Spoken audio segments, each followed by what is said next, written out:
리더십에 대한 말씀을 나누고 있습니다. 아브라함과 모세에서부터 시작해서 지난주에 다윗과 솔로몬에 관한 말씀도 나누었습니다. 너무나 유명한 사람들이었기 때문에 여러분들이 그동안에 제가 말씀을 전했던 리더들에 대해서 너무나 잘 알고 있는 말씀들을 들었을 텐데요. 오늘 느헤미야라고 하는 사람은 여러분들이 아는 분도 계시지만 모르는 분들도 계실 것 같습니다. 그러나 느헤미야라는 사람은 정말로 중요한 일을 했기 때문에 오늘 이 시간 여러분들과 같이 느헤미야에 대해서 말씀을 나누어 보려고 합니다. 느헤미야가 누구인가라고 하는 것을 알려면, 또 느헤미야의 리더십을 알기 위해서는 좀 배경을 알아야 됩니다. 느헤미야라는 사람이 언제 무엇을 한 사람인지를 알기 위해서는 당시에 이스라엘의 분열과 또 포로기에 관한 그러한 이스라엘의 역사를 알아야, 그 당시 상황을 좀 더 여러분들이 알아야만 느헤미야를 좀 더 이해할 수 있기 때문에 제가 좀 배경 설명을 여러분들에게 좀 드리려고 합니다. 이스라엘은 첫 번째 왕으로 사울 왕이 세워집니다. 그리고 사울 왕이 첫 번째 왕, 그 다음에 두 번째 왕 다윗 왕, 그 다음에 세 번째 왕이 사울 왕입니다.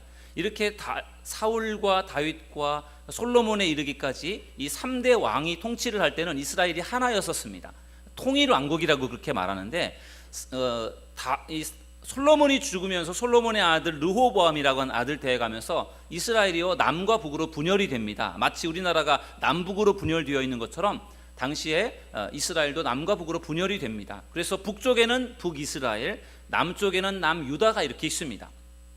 그리고 그 남과 북으로 분열되어진 이스라엘이, 북이스라엘은 기원전 BC 722년도에 아수르라고 하는 제국에 의해서 멸망을 당합니다. 그리고 남유다는 BC 586년에 바벨론이라고 하는 제국에 의해서 멸망을 당합니다. 그래서 이스라엘 백성들이요 포로로 바벨론에 붙들려 가게 됩니다. 그런데 그 이후에 바벨론이라고 하는 나라도 바사라고 하는 제국, 페르시아라고 우리가 많이 알고 있는데, 바사 제국, 페르시아 제국에 의해서 539년에 멸망을 당합니다. 그래서 그 고대 중동 지역을 장악하고 있었던 세력이 아수르라고 하는 세력에서 바벨론이라고 하는 세력으로, 그 다음에는 이제 페르시아라고 하는 세력이 그 지역을 지배하게 되었습니다. 페르시아의 왕 고레스라고 하는 왕이 왕위에 오른 이후에 이스라엘 백성들에게 어떤 많은 그 은혜를 베풀었습니다. 친이스라엘 정책을 펼치면서 지금 바벨론의 포로로 붙들려 왔던 사람들이 페르시아가 점령을 하면서 페르시아의 포로가 됐는데요. 그 이스라엘 사람들을 본국으로 다시 돌려보내는 일을 하게 됩니다. 그것을 우리는 포로 귀환이라고 그렇게 말합니다. 포로로 붙들려 갔던 사람들이 다시 70년 동안 포로 생활을 하고 나서 포로 귀환을 해서 다시 이스라엘로 돌아가게 되는데, 그 포로 귀환이요 1차, 2차, 3차에 걸쳐서 포로 귀환이 이루어집니다. 그래서 1차 포로 귀환은 538년에 수룹바벨이라고 하는 사람에 의해서 1차 포로 귀환이 됩니다. 그때 5만 명 정도의 이스라엘 백성들이 페르시아에서 이스라엘로 돌아가게 됩니다. 그리고 2차 포로 귀환은 에스라에 의해서 한 2천여 명의 사람들이 2차 포로 귀환을 458년에 하게 되고요. 그 다음에 3차 포로 귀환이 마지막인데, 3차 포로 귀환은 기원전 BC 444년에 느헤미야 총독을 통해서 이루어지게 됩니다. 그래서 느헤미야가 3차 포로 귀환을 이제 하게 되는, 이제 그것이 이제 그 당시에 그 고대 중동 지역의 역사이고 이스라엘의 역사가 되겠습니다. 그래서 멸망을 당하고 포로 생활을 하다가 다시 본국으로 이제 돌아오는 그 무렵에 활동했었던 사람이 바로 이 느헤미야입니다. 느헤미야는 뭐 제사장도 아니고 선지자도 아닙니다. 느헤미야는 어떻게 보면 평신도예요. 그런데 느헤미야가 한 일들을 보면 굉장히 위대합니다. 그래서 오늘 저는 여러분들과 이 느헤미야에 대해서 살펴보면서 그의 리더십이 과연 어떤 리더십이었는지에 대해서 같이 말씀을 나누고 싶습니다. 느헤미야는 어떤 리더였는가 하면, 첫째로 내려놓을 줄 아는 리더였습니다. 저를 따라서 하시겠습니다. 내려놓을 줄 아는 리더. 여러분, 당시에 중동의 그 패권을 잡고 있었던 나라가 페르시아 바사 제국입니다. 그 바사 제국의 왕이 아닥사스다라고 하는 왕이었는데, 이 아닥사스다 왕의 술 관원을 맡았던 사람이 바로 오늘 느헤미야입니다.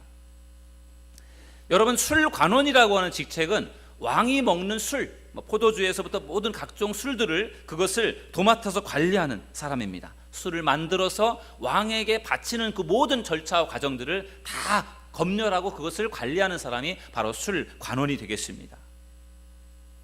당시에는 왕을 독살하려고 하는 사람들이 많이 있었고, 특히 술을 통해서 독을 넣어서 왕을 죽이려고 하는 그러한 사람들이 있었던 시대였기 때문에 왕의 생명에 직결되는 그러한 역할을 하는 사람이 바로 술 관원이었습니다. 그래서 정말 왕이 신뢰할 만한 사람, 정말 신뢰할 만한 사람을 술 관원에 임명을 했기 때문에 그 당시에 술 관원이라고 하는 직책은 굉장히 고위 직책입니다. 우리나라로 말하면 영의정, 좌의정, 우의정 같은 그러한 높은 직책을 가지고 있는 사람이 바로 술 관원장이 되겠습니다. 그렇기 때문에 느헤미야는 누가 봐도요, 부러울 만한 당시의 권력과 그리고 부귀영화를 누리고 있었습니다. 그런데 어느 날 느헤미야가 정말 뜻밖의 소식을 듣게 되었는데, 그 느헤미야의 고향이 예루살렘, 유다인데 이미 포로로 붙들려 와서 이 느헤미야는 자기 할아버지 때에서 그 포로로 붙들려 왔기 때문에 느헤미야는 사실 예루살렘, 이스라엘을 잘 알지 못합니다. 그러나 그가 자기의 그 조상들이 살았던 그 땅에 아름다운 성전이 무너지고 그리고 그 성벽이 다 무너졌다라고 하는 그 소식을 들었어요. 다행히도 포로 1차로 귀환할 때 스룹바벨이라는 사람이 가서요, 거기에 성전을 다시 건축을 했습니다. 다 무너졌던 성전을 다시 건축을 했는데 여전히 성벽이 다 무너져 있었고 또 성문이 불탔다라는 그 소식을 들을 때에 그 소식을 들으면서 너무너무 마음이 아프고 안타까웠습니다. 그래서 이 느헤미야가 그 자기의 고향 소식을 들으면서 너무나도 속상하고 슬픔에 잠겨서 며칠 동안 금식을 하면서 하나님 앞에 애절하게 기도를 했습니다. 그리고 나서 중대한 결단을 내렸습니다. 여러분, 성경 말씀을 한번 읽어보도록 하겠습니다. 느헤미야 2장 5절을 우리 다 같이 한번 읽어보시겠습니다. 시작.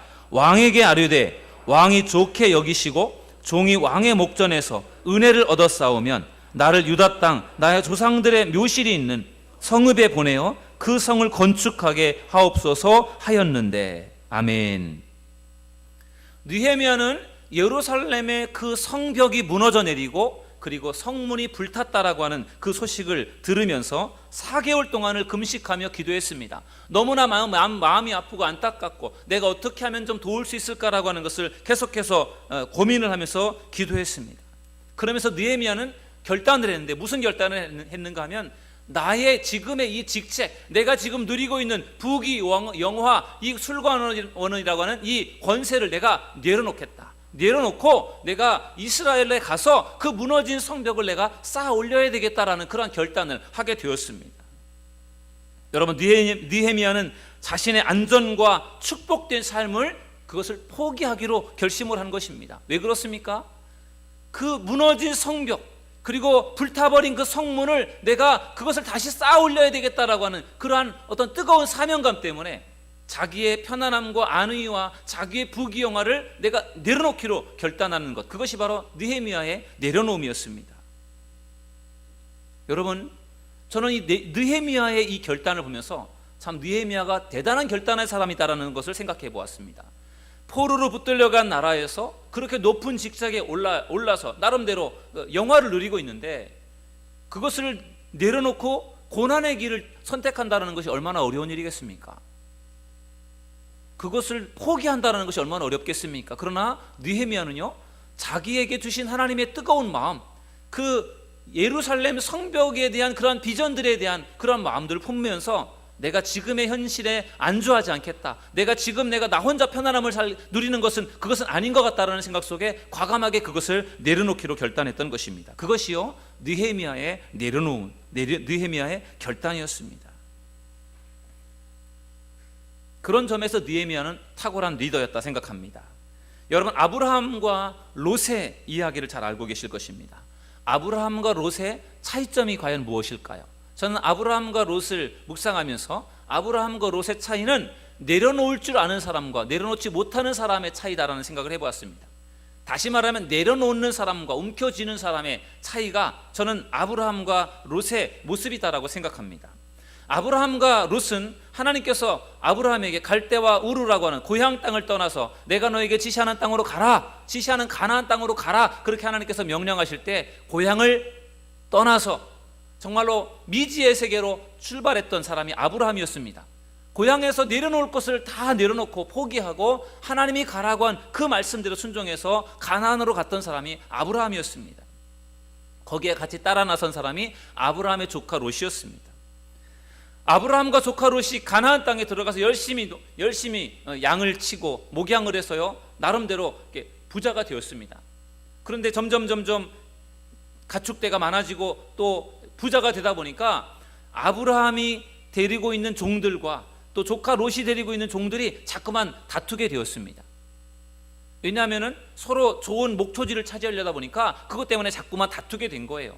애들 싸움이 어른 싸움이 된다는 것처럼 자꾸만 종들이 싸우다 보니까 아브라함도 또 롯도요 마음이 상할 때가 많았어요.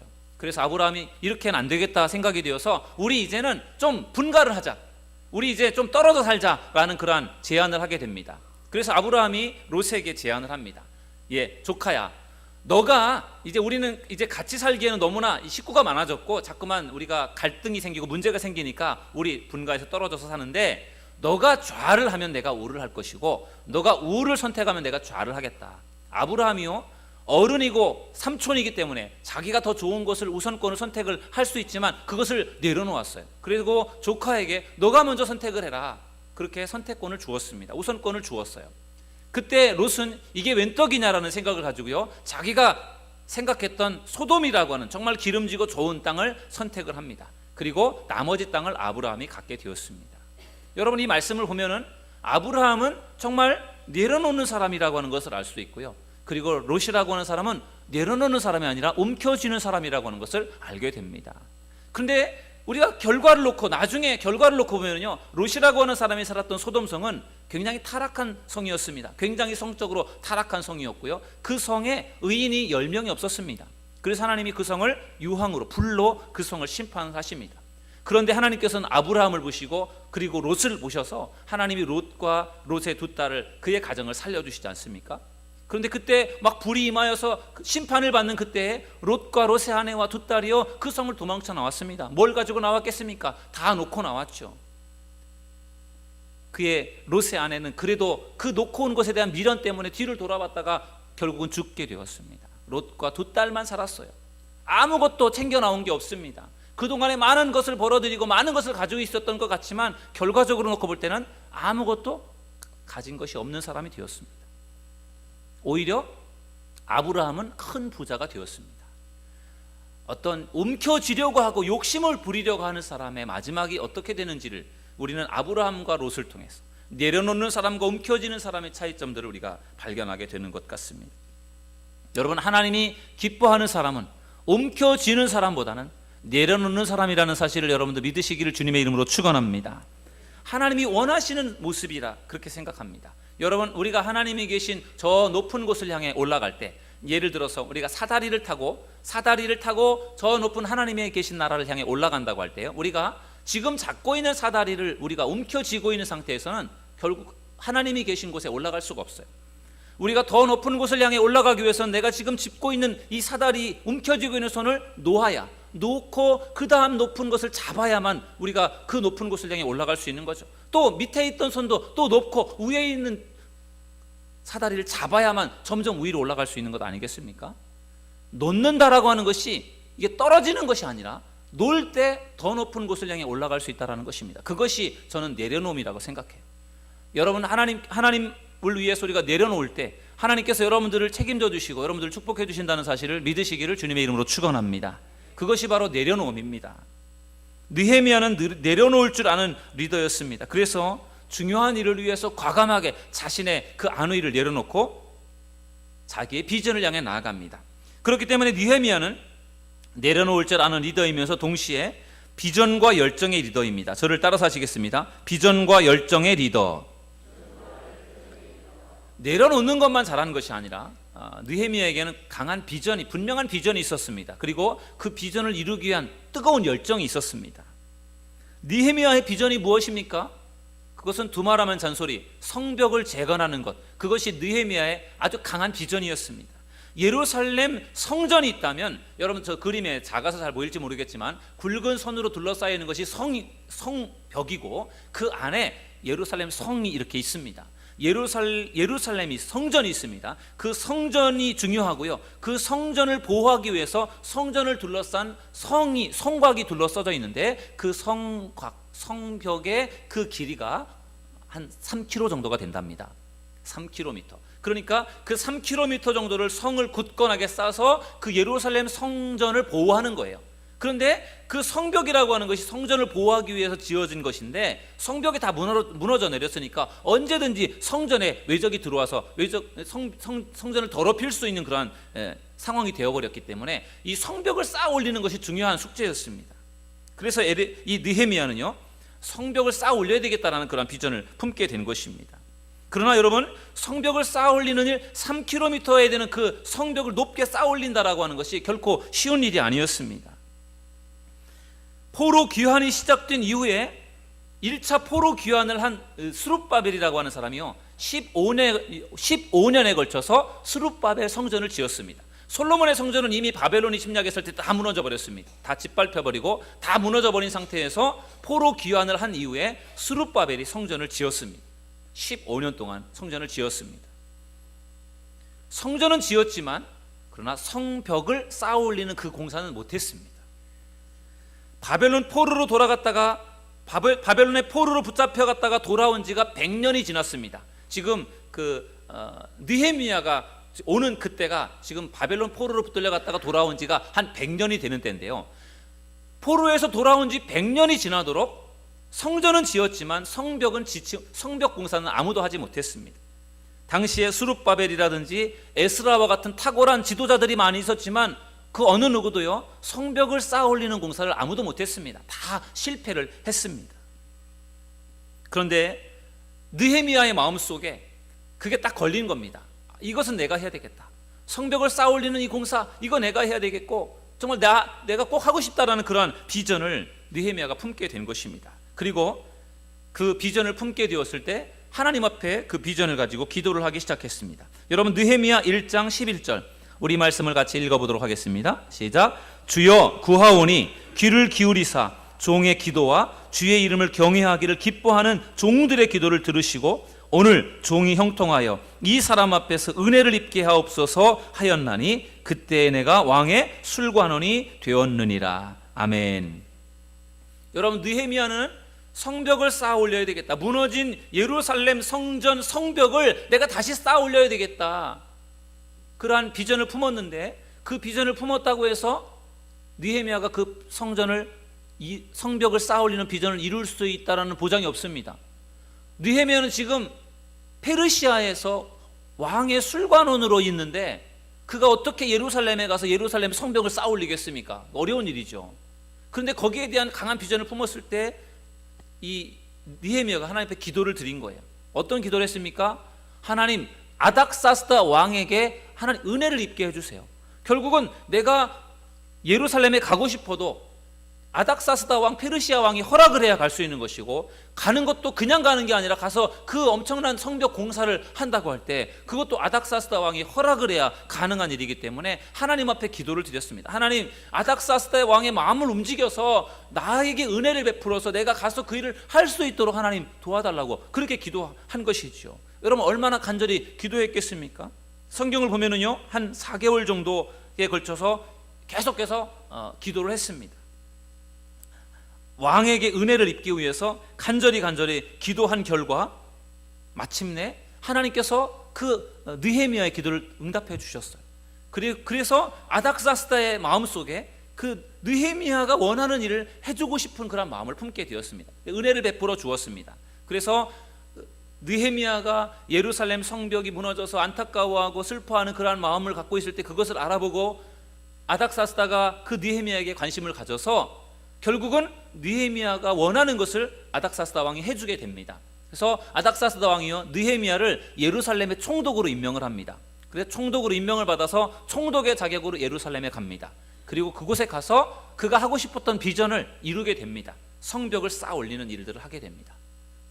그런데 놀라운 사실은요, 그 3km에 달하는 높은 그 성벽을 쌓아 올리는 시간이 얼만큼 걸렸느냐 하면요, 52일 걸렸습니다. 여러분, 엄청난 공사고 100년 동안에 아무도 못했던 일인데요, 느헤미야가 정말 52일, 2달도 안 되는 시간에 그 성벽을 쌓아올리는 일을 완수하게 되었습니다. 놀라운 일입니다. 그러면 다른 사람들은 100년이 걸려도 아무도 그것을 성공하지 못했던 일을 어떻게 느헤미야가 52일 동안 그 일을 해낼 수 있었을까요? 저는 그것이 바로 느헤미야의 비전이고 열정이라고 생각합니다. 그게 바로 느헤미야 리더십이었어요. 자기가 하고자 하는 그러한 비전을 가졌을 때 그 일을 어떻게 해서든지 해내고 말고자 하는 그러한 해내고 말겠다라고 하는 뜨거운 열정이 느헤미야에게 있었던 것입니다. 그리고 그 일을 위해서 느헤미야는 무엇보다도 하나님 앞에 기도를 했어요. 왜? 내 의지와 내 노력만으로 되는 것이 아니라 하나님이 은혜를 주셔야 할 수 있기 때문에 하나님 앞에 간절히 기도하고 또 하나님 앞에 기도를 드린 겁니다. 그때 하나님께서 느헤미야의 기도를 응답해 주신 줄로 믿습니다. 여러분의 비전을 이루기 위해서 하나님 앞에 기도하는 믿음의 성도님들이 되기를 주의 이름으로 축원합니다.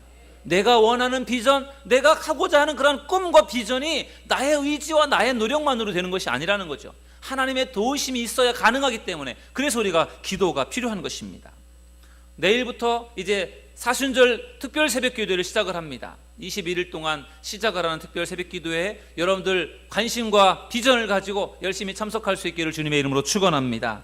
여러분, 특별 새벽 기도에는 특별한 게 있어요. 특별한 말씀이 있고 또 특별한 은혜가 있고 특별한 응답도 하나님께서 주실 줄로 믿습니다. 사모하는 마음으로 여러분 나오십시오. 예수님의 우리 정말 그 예수님의 경건을 우리가 배울 수 있는, 예수님의 거룩함을 배울 수 있는 그러한 유익한 시간이 되었으면 좋겠고요. 사순절이라고 하는 시간이 우리가 부활주의를 준비하는 시간이에요. 부활하신 예수님을 준비하는 그 준비의 과정 속에 무엇보다도 중요한 것은 우리가 기도로 부활을 준비하는 것이라고 생각합니다. 여러분들이 어쨌든 이번 특별 새벽기도에 여러분들이 열심히 나오셔서 정말로 부활을 준비하는 일뿐만 아니라 여러분의 비전을 위해 간절히 기도하실 때 하나님께서 응답해 주실 줄로 믿습니다. 느헤미야에게는 성벽을 쌓아올리는 것에 대한 강한 비전이 있었고 그 일을 어떻게 해서든지 해내고 말겠다라는 그런 뜨거운 열정이 그에게 있었습니다. 그래서 그는 52일 동안, 짧은 기간 동안에 그 성벽을 쌓아올리는 일을 하는데, 이 느헤미야는요 그 성벽 3km가 되는 성벽을 40개의 구역으로 쫙 잘라서 나누었습니다. 그리고 그 40개 구역을 담당자들 딱 다 정해 주었습니다. 여긴 어느 누가 하고, 여긴 어느 가족이 하고, 어느 가문이 하고, 이렇게 해서요 그 40개의 구역을 사람들에게 다 할당을 해 주었습니다. 모든 사람들에게 다 나누어줘서 그들이 동시에 52일 동안에 동시에 자기에게 맡겨진 그 관할 구역, 쌓아올려야 되는 구역, 예를 들어서 뭐 10m다 그럼 그 10m를 쌓아올리는 일을 한 겁니다. 여기서 여기까지는 누구네가, 여기서 여기까지는 누구네가, 이렇게 해서요 쫙 나눈 겁니다. 저희가 뭐 재작년이었나요? 저희가 성경 필사를 했어요. 그래서 성경을 100등분을 해가지고요 뭐 창세기 1장부터 20장까지는 뭐 장로님이, 또 이렇게 해서 요한계시록까지 이렇게 100등분을 해가지고 성도들이 그걸 필사를 했습니다. 그래서 쓴 것을 다 모아가지고요 여기다 우리가 제본을 해가지고 올려놓지 않았습니까? 그것이 혼자서 창세기 1장부터 요한계시록까지 쓰려면 그게 보통 일이 아니에요. 오래 걸리는 거죠. 그런데 그것을 100등분을 해서 잘라서 하니까 훨씬 빨리 할 수 있는 거죠. 정말 마음 먹고 하면은요 한 달에도 다 할 수 있어요. 한 달 동안 내게 주어진 역할을 내가 그거를 다 쓰면은 그게 모아지면은 결국은 다 되는 거지 않습니까? 그런 식으로 혼자서 하면은 오래 걸릴 수 있지만 모든 사람이 동시에 내게 맡겨진 구역에서 그 성벽을 쌓아올리는 일을 하다 보니까 52일이라는 짧은 기간 동안에 그게 딱 완성이 된 것입니다. 그것을 하기 위해서 느헤미야가 얼마나 신경을 썼겠고 얼마나 감독을 잘했겠습니까? 여러 가지 많은 생각 속에서 정말 최단기간 동안에 성벽을 쌓아올리는 그러한 위대한 일을 하게 된 것입니다. 그의 열정이 있었기 때문에 가능하지 않았나 그렇게 생각을 합니다. 여러분, 중국에 만리장성이 있습니다. 이 만리장성은 세계 7대 불가사의 중에 하나라고 합니다. 어떻게 저렇게 만리가 되는 성을 저렇게 높고 견고하게 쌓았는지 참 대단합니다. 이 만리장성은요 적들이 올라가기에는 너무 높습니다. 그리고 그 성을 무너뜨리기에는 또 성이 너무 두껍고 견고해요. 그래서 올라갈 수도 없고 그것을 무너뜨릴 수도 없는 그것이 만리장성이죠. 그렇다고 해서 돌아서 가기에는 또 만리가 되기 때문에 돌아갈 수도 없는 겁니다. 정말 난공불락의 성입니다.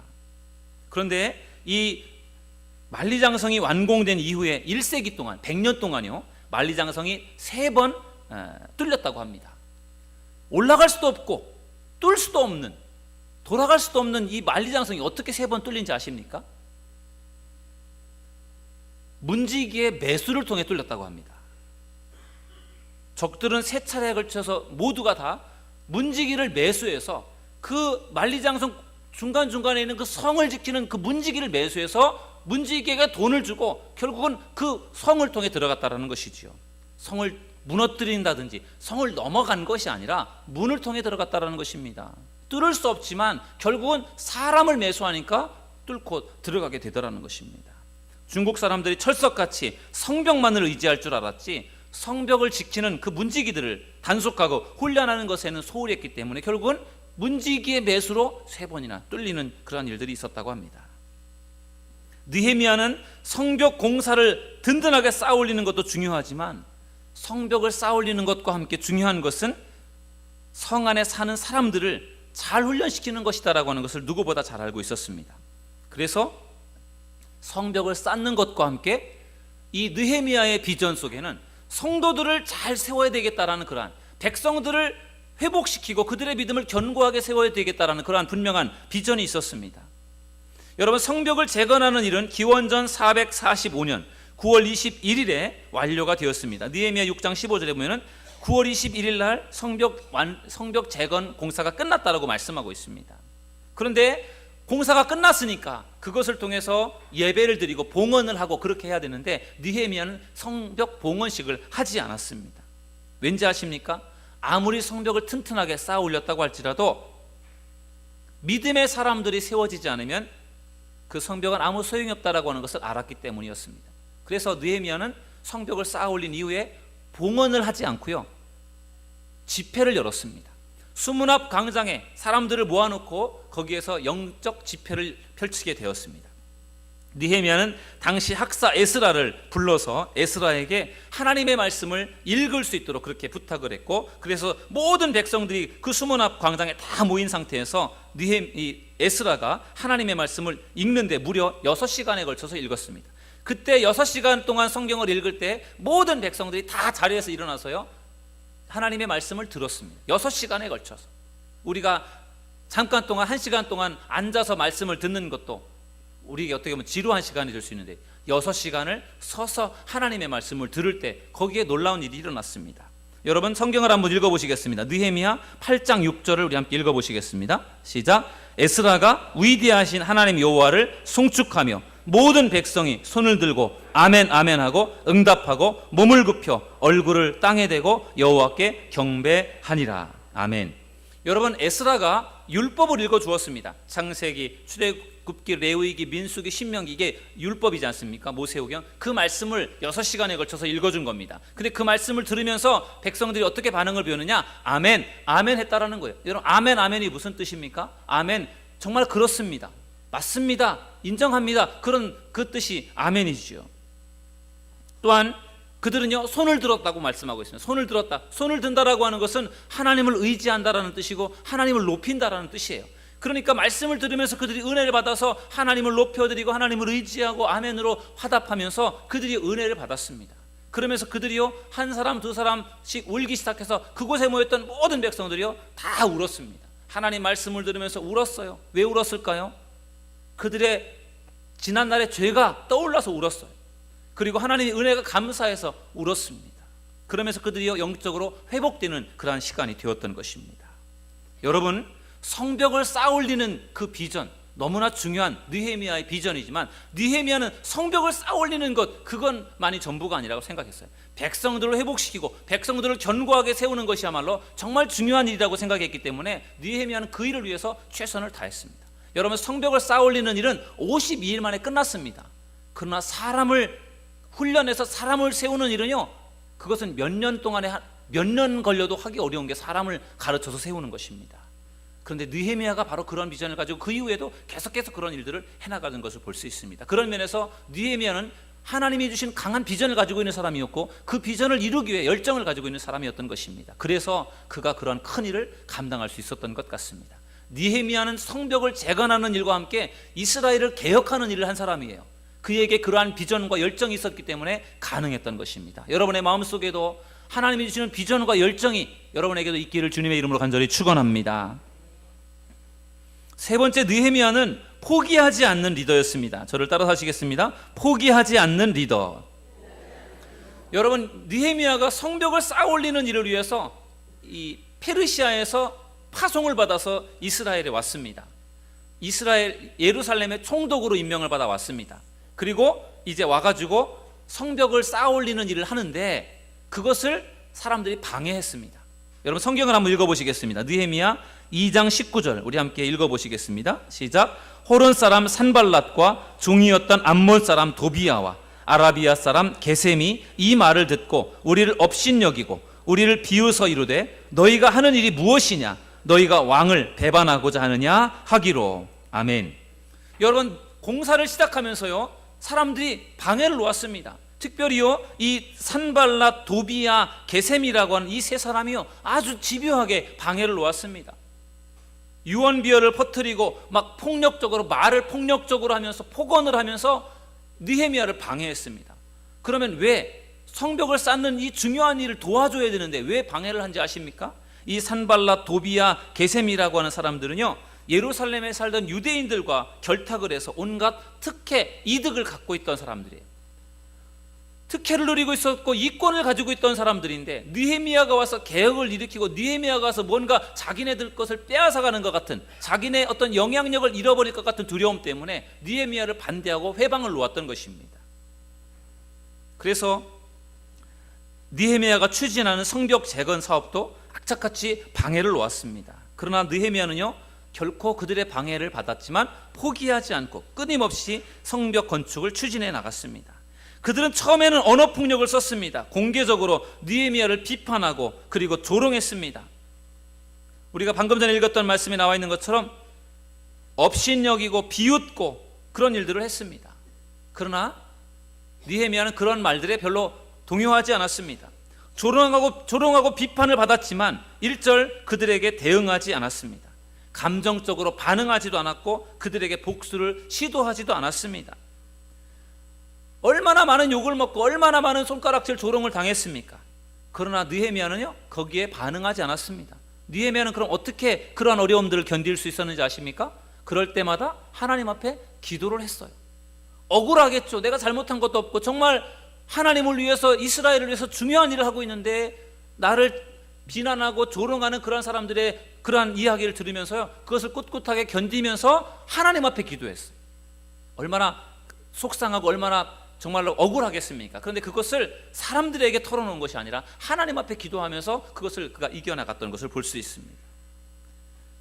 그렇게 해서 잘 위기를 넘겼는데 이 산발랏과 도비야와 이 게셈이라고 하는 사람이 언어 폭력을 쓰고 막 유언비어를 퍼뜨려도 성벽 공사가 이렇게 착착착 이루어지는 것을 보면서 아무래도 그냥 놔둬는 안 되겠다 생각하니까 주변에 있는 다른 사람들과 연합을 이루었습니다. 그래서 암몬 사람이라든지 아라비아 사람이라든지 아스돗 사람들과 연합을 이루어서요 느헤미야를 공격합니다. 성벽을 쌓는 곳에 공격을 해서 성벽을 못 쌓게 회방을 놓으려고 한 것이죠. 그럴 때마다 느헤미야는 하나님 앞에 기도를 드렸고 하나님이 주신 지혜를 가지고요 성벽을 계속해서 쌓아 올렸습니다. 느헤미야가 성벽을 쌓아 올리는 과정들을 보면 참으로 지혜로운 것을 볼 수 있어요. 그들이 기습적으로 공격하는 것을 대비해서요 경비병을 세워놓았습니다. 경비병을 세워놓고 기습하는 것들을 알아챌 수 있도록 경비병을 세워놨고요. 그 다음에 휘하의 부하들을 절반은 공사에 투입시키고 절반은 그들을 호위하는 방법으로, 그들을 지키는 방법으로 하면서 지키면서 일하는 식으로 했습니다. 또 일하는 일꾼들은 한 손에는 무기를 들고 한 손에는 성벽을 쌓는 연장을 들고 한 손에는 무기, 한 손에는 연장을 들고요 일하면서 싸움이 벌어지면 싸울 수 있는 그러한 준비를 하면서 성벽을 쌓아 올렸습니다. 그렇게 해서 52일 동안의 성벽을 쌓아 올렸던 것입니다. 열악한 상황이었고 또 정말 하나가 되어서 성을 쌓는 것도 어려운 일인데 방해하는 사람들이 계속해서 방해를 놓고 그럼에도 불구하고 그것을 꿋꿋하게 해나가는 것을 볼 때 느헤미야가 얼마나 대단한 리더십을 가지고 있었는지를 우리가 알게 되는 것입니다. 여러분, 우리가 인생을 살아가는 동안에 우리에게도 때때로 위기가 찾아올 수 있고 어려움이 찾아올 수 있고 또 우리에게도 장애물들이 찾아올 수 있습니다. 그러나 여러분, 그런 순간에도 절대로 포기하지 않는 믿음의 성도님들이 되시기를 주님의 이름으로 간절히 축원합니다. 외부에서 성벽을 방해하는 그러한 산발랏과 도비아와 게셈과 같은 그러한 원수들이 괴롭혀서 그것 때문에 성벽을 쌓는 것이 어렵기도 했지만, 그것보다 더 무서운 적은 내부의 적이었어요. 이스라엘 백성들이 별로 협조를 해주질 않았습니다. 이스라엘 백성들이 성벽을 쌓는 그 일들이 지금까지 누구도 하지 못했던 일인데 당신들 그것을 할 수 있습니까? 라는 식으로 잘 협조를 하지 않았어요. 그럴 때 느헤미야는요, 자기의 간증을 했습니다. 하나님께서 나에게 은혜를 주셔서 제가 아닥사스다 왕에게 허락을 받아서 제가 이렇게 와서 이렇게 성벽을 건축하는 일들을 하게 되었는데, 하나님이 이거 응답하셔서 하는 것입니다. 하나님이 분명히 도와주실 것입니다. 그러한 마음으로 백성들에게 호소를 하고 그들의 도움을 구했습니다. 그랬더니 백성들이 그 느헤미야의 간증을 들으면서요, 그들이 마음을 열고 감동을 받아서 그럼 우리가 함께 도와서 하겠습니다라는 그런 식으로 해서 같이 성벽을 쌓아 올리는 일을 하게 된 것입니다. 밖에서 원수들이 괴롭혀도 그것을 잘 참고 인내했고 견뎌냈고, 또 안에서 그 공사를 해야 되는 사람들이 의기소침해서 하려고 하는 의욕도 없는 사람들을, 그들을 다시 사기를 복돋아서 그들을 데리고 함께 공사를 쌓아나가는 것, 정말 어려운 열악한 상황 속에서 그 일들을 해나가는 모습 속에 정말 포기하고 싶은 마음들이 얼마든지 있었을 것 같습니다. 그러나 느헤미야가 포기하지 않고 그 일들을 꿋꿋하게 이뤄나가서 결국은 성벽을 52일 동안 쌓아 올리는 그런 위대한 업적을 이루게 된 것, 그것이 바로 느헤미야의 리더십입니다. 여러분, 저는 오늘 여러분들과 느헤미야의 리더십에 대한 말씀을 나누었습니다. 느헤미야 리더십이 무엇입니까? 느헤미야는요, 내려놓을 줄 아는 사람이었어요. 이스라엘의 성벽을 쌓아 올리는 그 큰 비전을 위해서요, 자기의 지금의 높은 직책을 과감하게 내려놓을 줄 아는 사람이 바로 느헤미야였습니다. 그리고 성벽을 쌓아 올려야 되겠다라는 그 비전을 품었을 때 열정을 가지고 그 일들을 해나갑니다. 막연하게 생각만 하는 것이 아니라 내가 반드시 무슨 일이 있어도 해내고 말겠다라는 그런 열정을 가지고 성벽을 쌓아 올렸습니다. 성벽을 쌓아 올리는 과정 속에서 안팎으로 많은 방해 세력들이 있었습니다. 많은 장애물이 있었습니다. 그러나 포기하지 않고 결국은 쌓아 올리고 말았던 것입니다. 오늘 예배하는 여러분들의 마음속에도 이 느헤미야와 같은 그러한 믿음이 여러분에게도 있기를 주님의 이름으로 축원합니다. 느헤미야와 같은 그러한 비전과 믿음과 열정을 가지고 여러분들이 하나님의 그러한 비전을 향해 나아간다면, 하나님은 지금도 얼마든지 여러분들을 통해서 분명히 놀라운 일들을 이루어 주실 줄로 믿습니다. 느헤미야가 하나님 앞에 붙들려 귀하게 쓰임 받은 것처럼 여러분들도 하나님 앞에 붙들려서 귀하게 쓰임 받을 수 있는 믿음의 성도님들이 되시기를 주님의 이름으로 축원합니다.